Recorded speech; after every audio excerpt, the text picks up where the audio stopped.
কিছু সাংসদের উপর আপনারা তো কানেক্ট আছেন। আমাকে কেউ ঢিল মারলে আমি তাকে পাথর মারি, এটাই আমার পারাবরের অভ্যাস। যারা করছে তাদেরকে সংযত হতে বলুন, কারণ আমাকে ক্যামাক স্ট্রিটের নির্দেশে।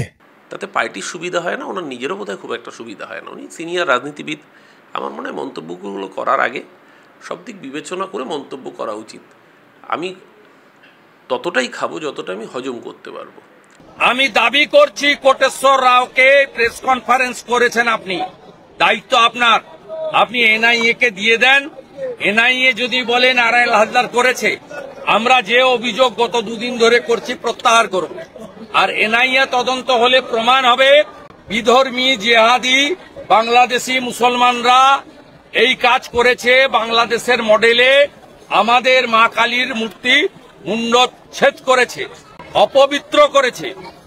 এনআইএ কেন, এফবিআই তদন্ত করুক না, আমেরিকা ন্যাটো বাহিনী এসে তদন্ত করুক। তাতেও সত্যিটা বদলাবে না যে নারায়ণ হালদার একজন হিন্দু হয়ে সে কেন মা কালীর মূর্তি ভেঙেছে, এই তদন্ত আগে সবার আগে বেরোবে। তাতে পার্টির সুবিধা হয় না, ওনার নিজেরও বোধহয় খুব একটা সুবিধা হয় না। উনি সিনিয়র রাজনীতিবিদ, আমার মনে হয় মন্তব্যগুলো করার আগে সব দিক বিবেচনা করে মন্তব্য করা উচিত। আমি ততটাই খাবো যতটা আমি হজম করতে পারবো। এর আগে ওর কনভয়ে গাড়ি চাপা পড়ে একজন মানুষের মৃত্যু হয়েছিল, এফআইআর করা যায়নি, আদালতে রক্ষা কবচ, এবং এই রক্ষা কবচের সুযোগ নিয়ে একের পর এক সাম্প্রদায়িক উস্কানিমূলক মন্তব্য শুভেন্দু অধিকারী করে গিয়েছে সাম্প্রতিক অতীতে।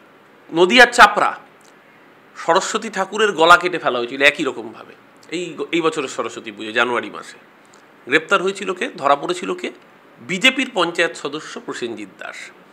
আর এখানেও দেখা যাচ্ছে নারায়ণ হালদার, যার বাবা বিজেপির কার্যকর্তা। নমস্কার, ওঙ্কার বাংলায় আপনাদের স্বাগত। আমি আপনাদের সঙ্গে বিশ্বজিৎ, আর এই মুহূর্তে আমার সঙ্গে রয়েছেন তৃণমূল কাউন্সিলর, তৃণমূল মুখপাত্র অরূপ চক্রবর্তী। দাদা প্রণাম। নমস্কার।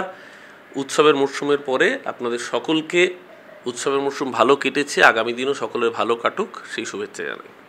কাকদ্বীপ কাণ্ড নিয়ে রাজ্যের বিরোধী দলনেতা শুভেন্দু অধিকারী বলছেন যে নারায়ণ হালদার যিনি ধৃত, তিনি তৃণমূলের লোক। নারায়ণ হালদার তৃণমূলের লোক, নারায়ণের বাবা বিজেপি করে, এ কত ন্যারেটিভ। আমার তার বাইরে একটাই কথা, যারা প্রথম দিন থেকে এই মা কালীর মূর্তি ভাঙচুরের ঘটনায় বারংবার করে পার্টিকুলার একটা ধর্মকে টার্গেট করেছিলেন, নারায়ণ হালদার কোন ধর্মের লোক?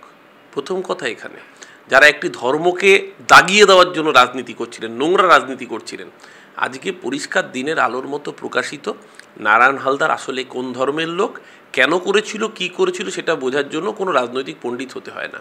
আমাদের মনে করুন, অমিত শাহ আমাদের ক্রোনোলজি শিখিয়েছিল। মুর্শিদাবাদের কাশেম বাজারে কালীমূর্তি ভাঙার ঘটনায় গ্রেপ্তার হয়েছিল আরএসএসের তাপস মণ্ডল।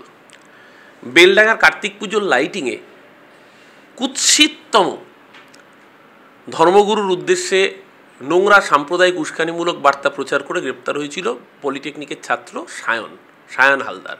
সে ছিল কার্তিক মহারাজ প্রদীপ্ত, তার অনুগামী।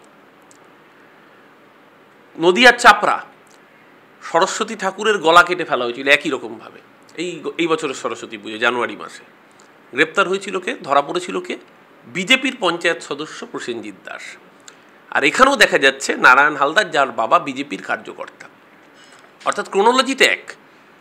প্রথম কথা হচ্ছে, যে দোষটা চাপানো হচ্ছিল যে সংখ্যালঘুরা নাকি হিন্দুদের মূর্তি আক্রমণ করছে, নারায়ণ হালদার কি সংখ্যালঘু? তাহলে কেন একজন হিন্দু যুবক, সে হিন্দু দেবদেবী, তার মূর্তিকে আক্রমণ করবে? প্রথম প্রশ্নটা এখানে। তাদের উদ্দেশ্য কি? সাম্প্রদায়িক দাঙ্গা লাগলে লাভ হয় একটাই রাজনৈতিক পার্টি, তার নাম ভারতীয় জনতা পার্টি। তাই দিনের আলোর মতো পরিষ্কার কোন উদ্দেশ্যে কারা কী করছিল, পেছন থেকে পুলিশ তদন্ত করছে, সব বের হবে আস্তে আস্তে, যেরকম বাকি ঘটনাগুলোর ক্ষেত্রেও বেরিয়েছে। শুভেন্দু অধিকারী এনআইএ তদন্তের দাবি জানাচ্ছে। এনআইএ কেন, এফবিআই তদন্ত করুক না, আমেরিকা ন্যাটো বাহিনী এসে তদন্ত করুক। তাতেও সত্যিটা বদলাবে না যে নারায়ণ হালদার একজন হিন্দু হয়ে সে কেন মা কালীর মূর্তি ভেঙেছে, এই তদন্ত আগে সবার আগে বেরোবে। 2021 থেকে রক্ষা কবচ পাচ্ছিলেন কলকাতা হাইকোর্টের শুভেন্দু অধিকারী। আজকে সেই শুভেন্দু অধিকারীর বিরুদ্ধে যে রক্ষা কবচগুলো ছিল উঠে গেল। রক্ষা কবচ তো ওঠারই ছিল, রক্ষা কবচটাই তো বেআইনি ছিল। কারণ একটা নির্দিষ্ট ইন্টারিম অর্ডার ছিল, সেটা একটা নির্দিষ্ট মামলার প্রেক্ষিতে করা ইন্টারিম অর্ডার কখনো অনির্দিষ্টকাল চলতে পারে না। সুপ্রিম কোর্টের জাজমেন্ট আছে। আজকে বিচারপতি জয় সেনগুপ্ত পরিষ্কার করে দিয়েছেন যে একটা রক্ষা কবচ, আইনি রক্ষা কবচ কখনো অনির্দিষ্টকাল চলতে পারে না, এটাই বেআইনি। শুধু তাই না, 5টি মামলার ক্ষেত্রে সিট তদন্ত কমিশন গঠন করবার নির্দেশ দিয়েছেন শুভেন্দুর বিরুদ্ধে। তার মধ্যে মনে থাকবে শুভেন্দুর বিরুদ্ধে একাধিক সাম্প্রদায়িক উস্কানিমূলক মন্তব্যের অভিযোগ রয়েছে। শুভেন্দুর বিরুদ্ধে আমরা যেন ভুলে না যাই, এর আগে ওর কনভয়ে গাড়ি চাপা পড়ে একজন মানুষের মৃত্যু হয়েছিল, এফআইআর করা যায়নি, আদালতের রক্ষা কবচ, এবং এই রক্ষা কবচের সুযোগ নিয়ে একের পর এক সাম্প্রদায়িক উস্কানিমূলক মন্তব্য শুভেন্দু অধিকারী করে গিয়েছে সাম্প্রতিক অতীতে। তাই খুব সহজেই এটা বুঝতে অসুবিধা হয় না যে এই রক্ষা কবচটা কার্যত অসৎ উপায় অবলম্বন করে এই রক্ষা কবচের অনৈতিক সুবিধা লাভ করছিলেন শুভেন্দু অধিকারী। আজকে মহামান্য উচ্চ ন্যায়ালয়ের নির্দেশে এই অনৈতিক সুবিধা লাভের অধিকার থেকে শুভেন্দু অধিকারীকে সরিয়ে দেওয়া হয়েছে, তার জন্য উচ্চ আদালতকে আমরা ধন্যবাদ জানাই। প্রায় 600 জন বাংলার বিএলওদের বিরুদ্ধে শোকজ নোটিশ দিয়েছে নির্বাচন কমিশন, কেন তারা কাজে যোগ দিতে অনিচ্ছুক?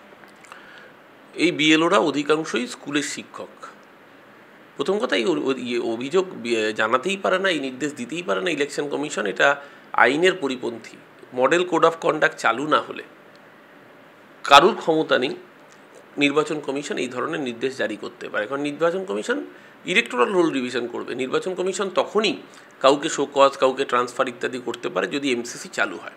এখন এমসিসি চালুই হয়নি, নির্বাচন ঘোষণাই হয়নি, তো এই নির্দেশটাই অনৈতিক এবং বেআইনি। দ্বিতীয় কথা, যাদের নির্দেশ দিয়েছে তাদের 600 জনের মধ্যে অধিকাংশ স্কুল শিক্ষক। আপনারা জানেন এতদিন স্কুল ছুটি ছিল, দুর্গাপুজোর ছুটি ছিল, কালী পুজোর ছুটি ছিল, ভাইফোঁটা, সামনে ছট পুজো আছে, জগদ্ধাত্রী পুজো আছে। এই উৎসবের মরশুমের পরেই পুরোদমে ক্লাস শুরু হবে। সেমিস্টারে পরীক্ষাগুলো রয়েছে, যারা মাধ্যমিক পরীক্ষা দেবে তাদের মাধ্যমিক রয়েছে, টেস্ট রয়েছে।